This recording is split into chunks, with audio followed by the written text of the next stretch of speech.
नमस्कार, India voice देख रहे हैं आप। मैं हूं आपके साथ रिया डंगवाल। बुलेटिन की शुरुआत करेंगे इस वक्त की बड़ी खबर के साथ। सबसे पहले बात कर लेते हैं उत्तर प्रदेश की। लखनऊ से इस वक्त की बड़ी खबर, यूपी बीजेपी कोर कमेटी की बैठक आज होने वाली है।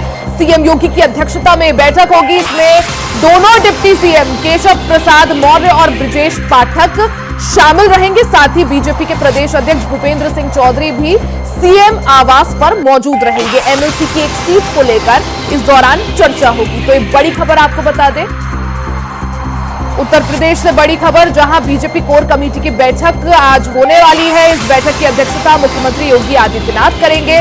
दोनों डिप्टी सीएम केशव प्रसाद मौर्य और ब्रजेश पाठक इस बैठक में शामिल रहेंगे। इस दौरान बीजेपी के प्रदेश अध्यक्ष भूपेंद्र सिंह चौधरी भी मौजूद रहेंगे। एमएलसी की जो एक सीट खाली हुई है, उस सीट पर चुनाव को लेकर यह बैठक होनी है। इसमें एमएलसी की एक सीट को लेकर चर्चा होगी। आपको बता दें कि स्वामी प्रसाद मौर्य के इस्तीफे के बाद, क्योंकि उन्होंने एमएलसी पद से इस्तीफा दे दिया था, जिसके बाद ये सीट खाली हो गई थी। ऐसे में एमएलसी की एक सीट को लेकर चुनाव होना है और इस चुनाव को लेकर आज इस बैठक में महत्वपूर्ण चर्चा होगी।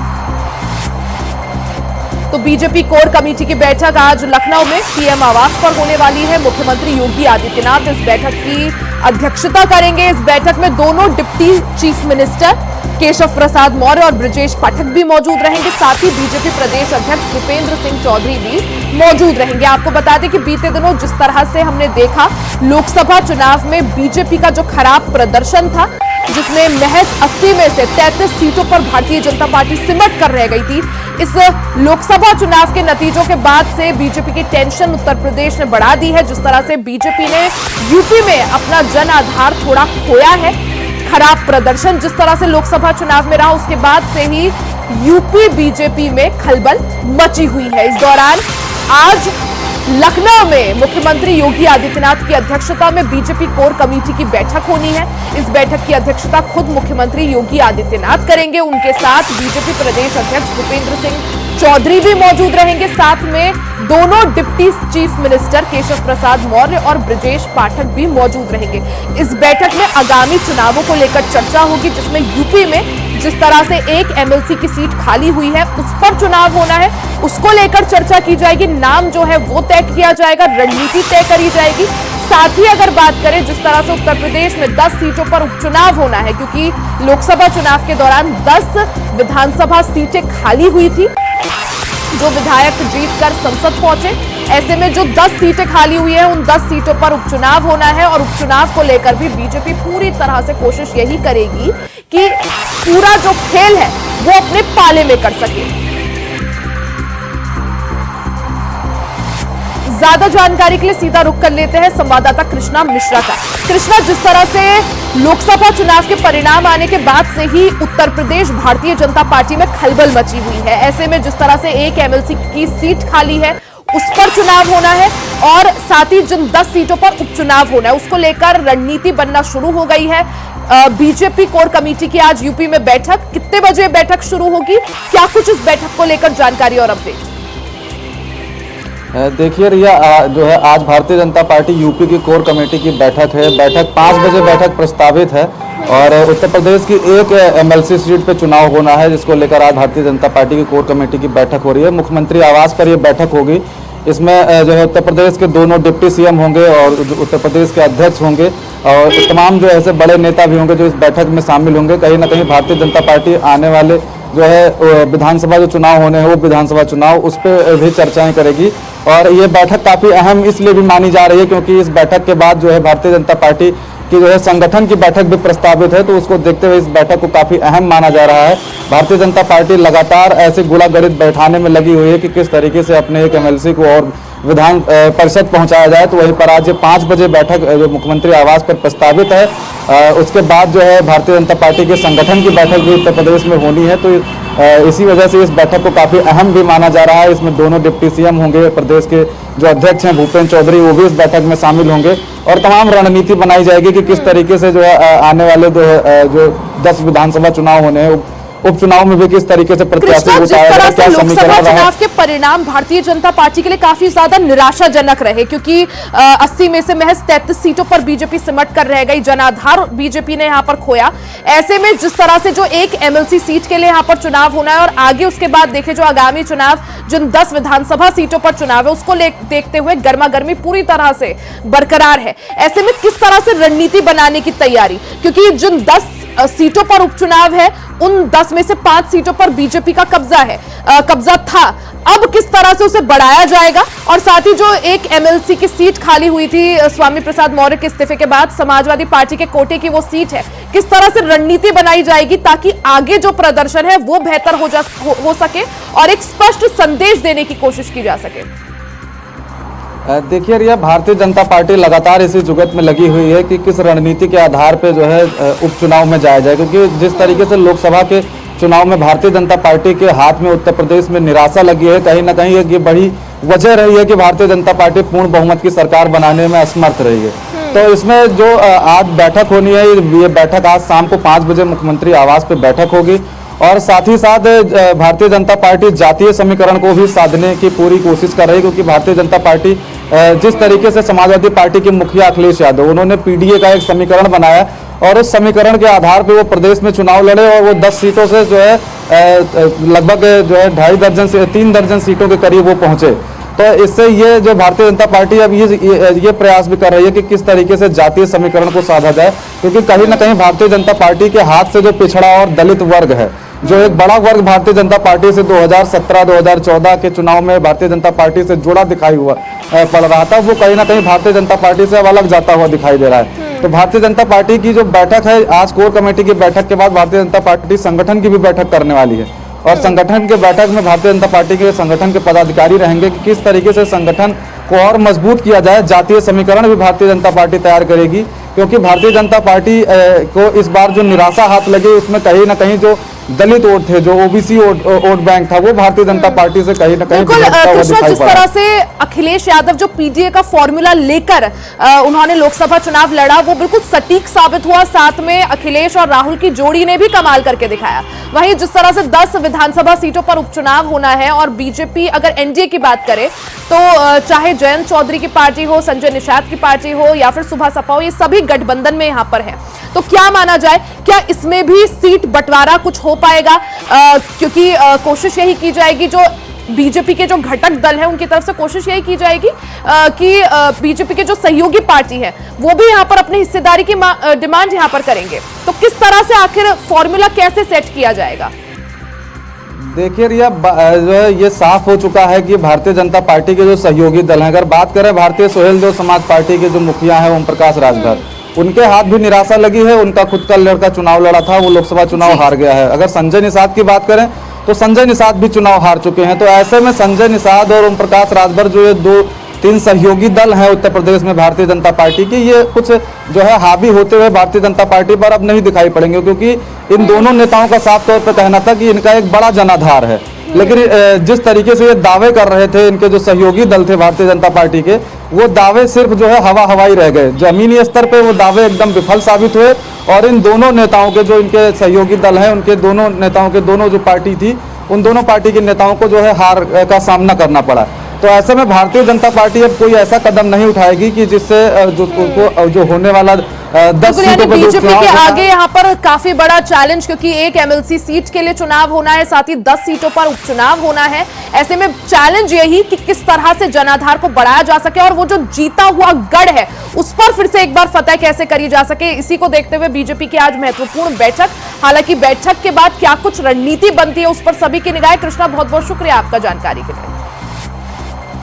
वहीं यूपी की सियासत से जुड़ी बड़ी खबर आपको बता दें, सपा कार्यालय के बाहर बड़े बड़े पोस्टर लगाए गए हैं। अखिलेश को भावी प्रधानमंत्री बताकर बधाई दी गई है। सपा ऑफिस के आसपास के इलाके में ये पोस्टर्स लगाए गए हैं। वायरल पोस्टर के बाद सियासी पारा भी हाई हो गया है। तो तस्वीरें आप देख सकते हैं अखिलेश यादव की जन्मदिन की बधाई देते हुए पोस्टर, और इस पोस्टर में आप देख सकते हैं अखिलेश यादव को भावी प्रधानमंत्री कहकर पुकारा गया है। तो यूपी की सियासत से जुड़ी बड़ी खबर आपको बता दें, अखिलेश यादव को भावी प्रधानमंत्री बताकर बधाई दी गई है जन्मदिन की। इसी के दौरान समाजवादी पार्टी कार्यालय के बाहर ये बड़े बड़े पोस्टर्स लगाए गए हैं। अखिलेश को इन पोस्टर्स में भावी प्रधानमंत्री बताया गया है। सपा ऑफिस के आसपास के इलाके में कई सारे ऐसे ही पोस्टर्स लगाए गए हैं। वहीं अब इन पोस्टर्स के वायरल होने के बाद सियासी पारा पूरी तरह से हाई हो गया है।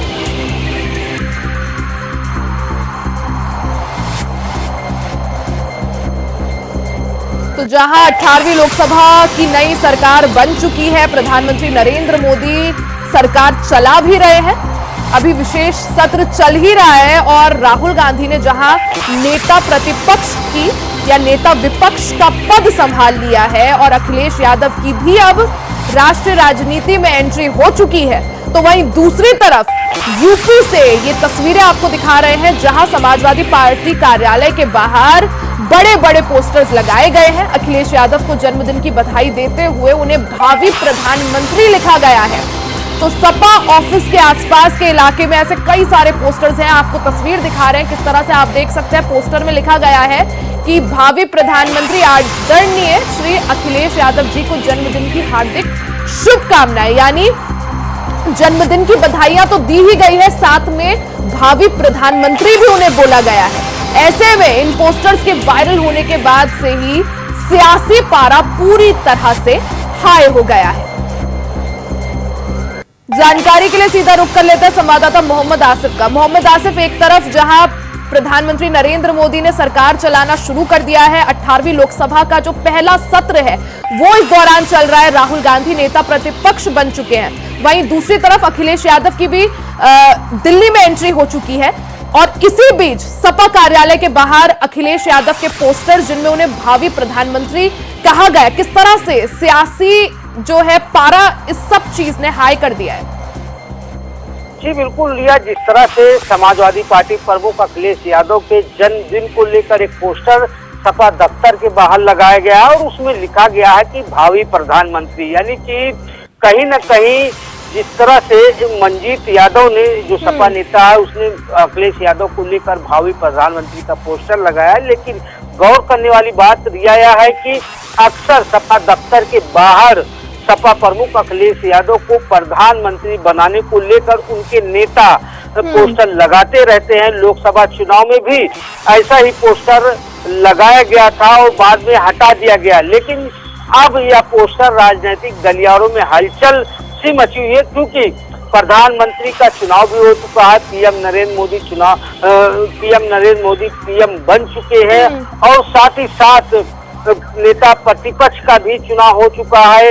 राहुल गांधी नेता प्रतिपक्ष बनाए जा चुके हैं और आने वाले दिनों में अब विधानसभा 2027 का चुनाव है और इस बीच उपचुनाव होने हैं। लेकिन जो मंसूबे हैं कहीं न कहीं पोस्टर के जरिए दिखाने की कोशिश की जा रही है कि अखिलेश यादव को प्रधानमंत्री बनना चाहिए। फिलहाल अब यह जो है पोस्टर कहीं न कहीं जो है सपा प्रमुख और समाजवादी पार्टी के लिए खिल्ली भी बनती दिख रही है, क्योंकि लगातार ऐसे पोस्टर से कहीं न कहीं समाजवादी पार्टी की खिंचाई भी यूजर्स सोशल मीडिया पर करते देखे जाते हैं।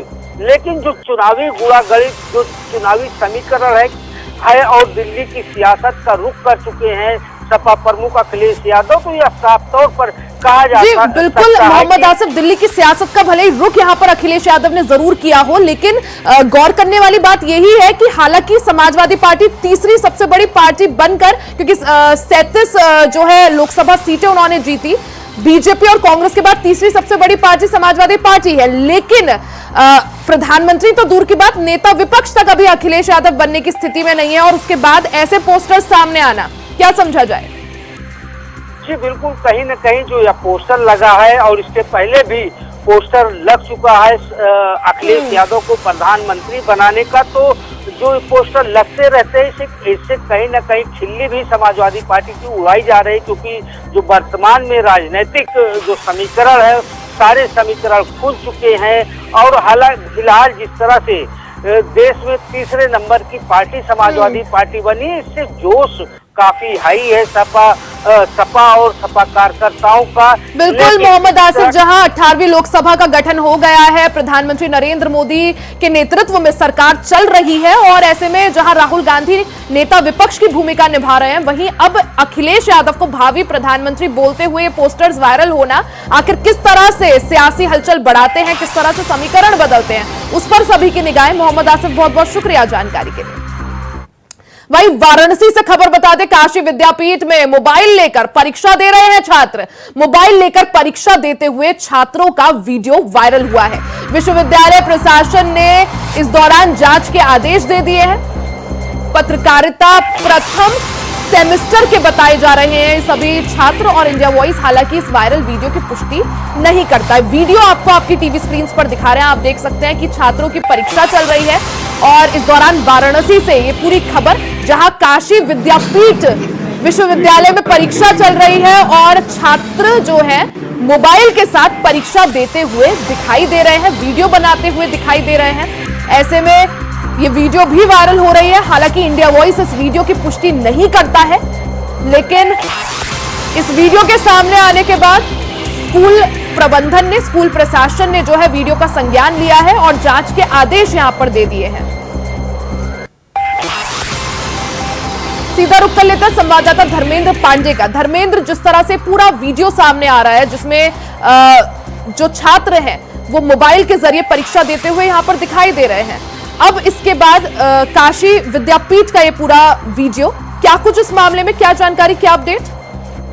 जी बिल्कुल, गुरुवार की सुबह की पालिका परीक्षा मानवीय संकाय में परीक्षा हो रहा था। बीए ऑनर्स परीक्षा के दौरान छात्रों ने 13 सेकंड का भी वीडियो बनाया है। यह वीडियो वायरल हो चुका है। वीडियो वायरल होने के बाद विश्वविद्यालय प्रशासन के द्वारा कार्रवाई करते हुए जांच का आदेश दे दिया गया है और त्वरित कार्रवाई करते हुए जांच की कार्रवाई आगे चल रही है। क्या कुछ सामने निकल कर आ पा रहा है? क्या सिर्फ एक छात्र फोन इस्तेमाल कर रहा है या जो बाकी छात्र हैं वो भी यहाँ पर फोन इस्तेमाल कर रहे हैं? जी बिल्कुल, बता दें कि परीक्षा के प्रथम पाली का जो है यह मामला है। 13 सेकंड का वीडियो बनाया हुआ है। वीडियो के दौरान जो है छात्र अंदर जाता है और एक दूसरे से बात करते हुए और क्योंकि बाकी जो अन्य छात्र हैं उनकी शक्लें जो है, उनके चेहरे जो है साफ दिखाई दे रहे हैं। क्या किसी का नाम यहाँ पर सामने आ पाया जो छात्र ये वीडियो बना रहा है, खासकर उसका? क्या कुछ जांच कितना आगे बढ़ पाई है? जी भैया, अभी जांच जारी है क्योंकि मामला जो है कल का ही है। अभी जांच जारी है। अभी तक कोई मामला सामने निकल कर साफ नहीं हो पाया, तस्वीर सामने नहीं हो पाई है, लेकिन जल्द ही जांच आज शाम तक उम्मीद है कि पूरी हो जाएगी और विद्यालय के द्वारा कड़ी कार्रवाई किए जाने की बात सामने आ रही है। इन छात्रों के खिलाफ जिन्होंने वीडियो बनाया है, क्या कुछ कदम उठाए जा सकते हैं ताकि आगे चल के ऐसे मामले सामने ना आए, खासकर परीक्षा के दौरान, और बाकी छात्रों में भी एक संदेश जाए? क्या कुछ कार्रवाई, क्या कुछ कदम उठाया जाएगा? ये बिल्कुल बता रही है कि यह बहुत बड़ा मामला है क्योंकि विश्वविद्यालय प्रशासन द्वारा बाकायदे जो है जांच की एक प्रक्रिया, जांच की जाती है। जांच के बाद मोबाइल निकल जाए, बैन किया हुआ है। इसके बावजूद जो है जांच के बाद भी जो है मोबाइल अंदर चला गया, यह बहुत बड़ी बात है। इसको लेकर विश्वविद्यालय प्रशासन बड़ी भूल मानी जाएगी। इसको लेकर के विश्वविद्यालय प्रशासन जांच के आदेश दे चुके हैं। इसमें जो सुरक्षा जो लगाए हुए जो प्रशासन के, ठीक है धर्मेंद्र, आप नजर बनाए रखें। बहुत बहुत शुक्रिया जानकारी के लिए।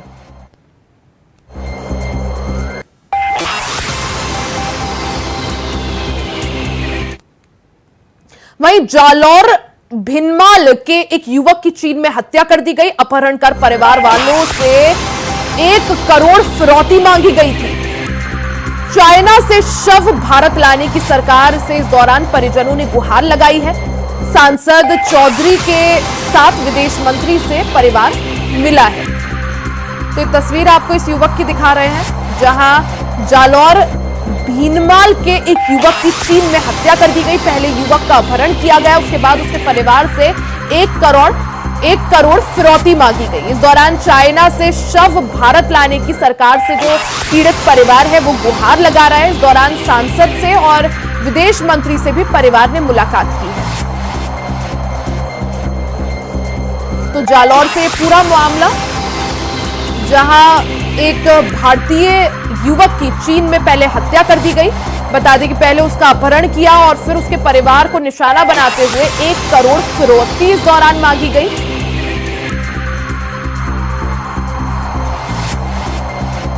सीधा रुख कर लेते संवाददाता यूनुस खान का। यूनुस, क्या कुछ ये पूरा मामला है? जी, ये बताना चाहूंगा कि ये जो युवक है सतीश कुमार, वो भिनमाल का रहने वाला है और उसका 21 जून को सतीश को छीन गया था, जहाँ मोबाइल का व्यापार करता है। तो वहाँ पे कुछ युवकों ने उसका अपहरण कर लिया। अपहरण करने के बाद उससे 1 करोड़ की फिरौती मांगने की बात कही। जो परिजनों के पास इतना पैसा न होने के कारण उन्होंने 4 मंजिल से युवक को नीचे फेंक दिया। और परिजन जब सांसद देवजी और सांसद लुम्बाराम जी से मिले तो लुम्बाराम जी ने एक विदेश मंत्रालय को पत्र लिखा और डेड बॉडी को भारत लाने के लिए गुहार लगाई। जिस तरह से परिजनों ने यहाँ पर जो सांसद है लुम्बाराम चौधरी उनसे मुलाकात की और इस बात की गुहार लगाई कि जो युवक है, जो उसका शव है, उसे चीन से भारत लाया जाए। यहाँ पर सांसद की तरफ से या प्रशासन की तरफ से क्या कुछ आश्वासन दिया गया है? कुछ बात सामने आई? जी, अभी तक तो कुछ बात सामने नहीं आई है। सांसद लगातार विदेश मंत्री से बातचीत कर रहे हैं, पत्र लिख रहे हैं, मुलाकात कर रहे हैं कि डेड बॉडी को जल्द से जल्द भारत लाया जाए। विदेश मंत्रालय का क्या कुछ कहना है यहाँ पर यूनुस? जी मैडम, अभी तक वहाँ से कोई रिप्लाई नहीं आया है। जब परिजन भी उनके पिता है वो दिल्ली गए हुए हैं, उनके कुछ भाई है वो भी दिल्ली गए हुए हैं। तो लगातार उनसे बातचीत बनी है कि डेड बॉडी को जल्द से भारत लाया जाए। लुम्बाराम जी प्रयास कर रहे हैं कि जल्द से भारत लाया जाए। क्योंकि चाइना में भारतीय संस्कृति के या भारतीय नागरिक का मर्डर वहां पर हो जाता है। वहां की पुलिस प्रशासन का क्या कुछ कहना? क्या उन लोगों ने जिन्होंने अपहरण कर हत्या की, उनके खिलाफ क्या कुछ कदम उठाया जाएगा? विदेश मंत्रालय क्या इस बात को उठाएगा? जी मैम, जरूर उठाएगा। विदेश मंत्रालय इस बात को जरूर उठाएगा। और जबकि बताया जा रहा है कि जो सतीश कुमार जो है उनका जो अभी भी नई शॉप ओपनिंग हुई थी मुंबई में, जो पार्टनर के साथ कामकाज देखता था, वो छीन गया हुआ था। जबकि 21 जून को व्हाट्सएप कॉल आया, उनके परिजनों के पास 1 लाख की वसूली मांगी गई और हवाला जो था वो मुंबई देने की बात हुई थी। फिर परिजनों ने उनके पास पैसा इतना नहीं होने के कारण 4 मंजिल से उसको नीचे फेंक दिया और उसकी हत्या कर दी। ठीक है यूनुस, आप नजर बनाए रखें। बहुत बहुत शुक्रिया जानकारी के लिए। अब बात दिल्ली की कर लेते हैं। नेता विपक्ष राहुल गांधी का बड़ा बयान सामने आया है। नीट अभ्यर्थी घबराए हुए हैं। नीट मामले में संसद में चर्चा जरूरी है, ऐसा राहुल गांधी का कहना है। छात्र हमारे देश के भविष्य है और नेता विपक्ष राहुल गांधी ने इस दौरान ये मांग की है कि नीट पर चर्चा संसद में जरूर होनी चाहिए। तो आपको बता दें कि इससे पहले भी हमने देखा था किस तरह से राहुल गांधी ने नीट के जो भी छात्र थे, जो अभ्यर्थी थे, उनसे मुलाकात की थी और उनको आश्वासन दिया था कि वो सदन में इस बात पर चर्चा जरूर उठाएंगे। डिस्कशन हो। कल ऑपोजिशन के जो फ्लोर लीडर्स हैं सबकी मीटिंग हुई और यूनानिमस था कि आज हमें नीट का जो इशू है उस पर डिस्कशन चाहिए। हिंदुस्तान के स्टूडेंट्स से मैं कहना चाहता हूं, ये आपका इशू है और हम सबको लगता है, इंडिया गठबंधन को लगता है कि आज सबसे जरूरी बात आपकी है क्योंकि आप हिंदुस्तान के भविष्य हो। तो हमें लगा कि यहाँ पे पार्लियामेंट हाउस में नीट पे डिस्कशन हो और उसके बाद प्रेसिडेंट्स एड्रेस हो पाए। और मैं रिक्वेस्ट करता हूँ प्रधानमंत्री जी को कि ये युवाओं की इशू है और अच्छी तरह प्यार से डिस्कशन होना चाहिए, रिस्पेक्टफुली डिस्कशन होना चाहिए। हम रिस्पेक्टफुली करेंगे, आप भी डिस्कशन में ज्वाइन कीजिए, आप भी भाग लीजिए और रिस्पेक्टफुली, क्योंकि ये युवाओं का मामला है। तो हम चाहते हैं युवाओं को मैसेज मिले, घबराए हुए हैं, उनको ये नहीं मालूम कि क्या होने वाला है नीट में। तो पार्लियामेंट से मैसेज जाना चाहिए, उनको भरोसा मिलना चाहिए कि हिंदुस्तान की सरकार और हिंदुस्तान का ऑपोजिशन एक साथ मिलकर स्टूडेंट्स की बात कर रहा है। तो ये आपको बताना चाह रहा था। इसी के साथ इस बुलेटिन में फिलहाल के लिए सिर्फ इतना ही। खबरों का सिलसिला जारी रहेगा, बने रहे हमारे साथ।